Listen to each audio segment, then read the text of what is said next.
जय श्री राम दोस्तों। आज एक रामायण से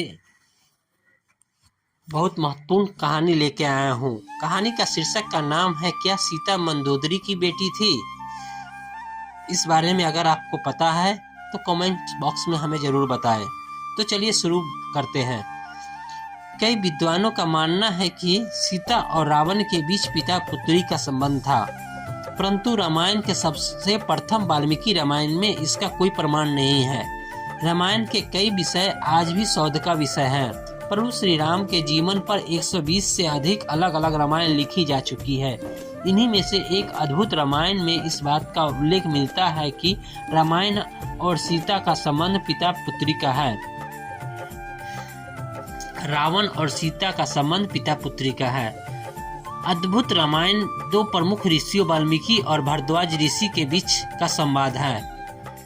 इस संवाद में एक कथा आती है कि गृत्समद नामक ब्राह्मण लक्ष्मी जी को अपनी पुत्री के रूप में पाने के लिए प्रत्येक दिन एक कलश में कुश के आगे के भाग से मंत्र पढ़ते हुए दूध डालते हैं।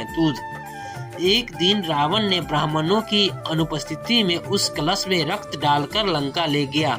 रावण ने वह कलश मंदोदरी को दिया और कहा कि इस कलश का संरक्षण करना, इसमें विष भरा हुआ है।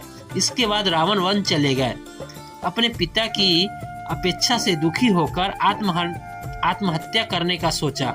रावण द्वारा दिए कलश के रक्त को विष समझकर पी लिया। अनजाने में मंदोदरी के रक्त पीने से वह गर्भवती हो गई।